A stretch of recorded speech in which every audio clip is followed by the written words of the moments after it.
புரட்சி தலைவர் எம்ஜிஆர் அவர்களை பற்றி அவருடன் அதிக சினிமாவில் நடித்த நம்பியார் அவர்கள் கூறியதை தற்போது காண்போம். நானும் எம்ஜிஆர் அவர்களும் 45 வருட நண்பர்கள்.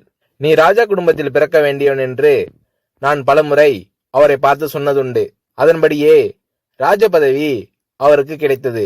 அதில் எனக்கு மற்றற்ற மகிழ்ச்சி. சினிமாவின் பவர் பலம் எவ்விதமெல்லாம் மற்றவர்களை பாதிக்கும் என்பதை அவர் மிக தெளிவாகவும் நன்றாகவும் எடை போட்டிருக்கிறார்.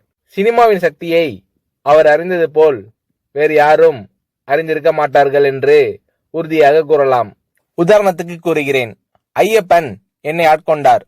எத்தனையோ கோடி பக்தர்களில் நானும் ஒருவன். என்னை விட வசதியிலும் வாய்ப்பிலும் வலிமையிலும் பெரியோர்கள் ஐயப்ப பக்தர்களாகியிருக்கிறார்கள்.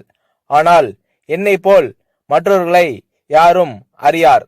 அதற்கு காரணம் நான் சினிமாவில் பிரபலமானவன் என்பதுதான். அந்த சக்தி வேறு எதற்கும் இல்லை.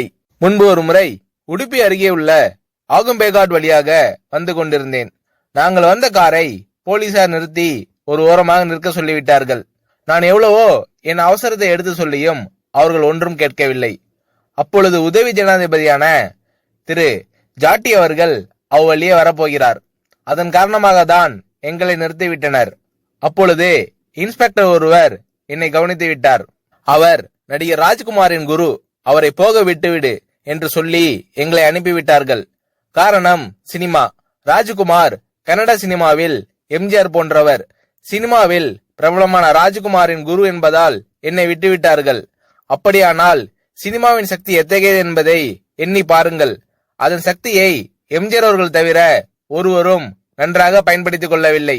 இனி எவரும் இவ்விதம் பயன்படுத்திக் கொள்வார்கள் என்றும் சொல்ல முடியாது என்று நம்பியார் அவர்கள் எம்ஜிஆர் அவர்களை பற்றி கூறுகிறார்.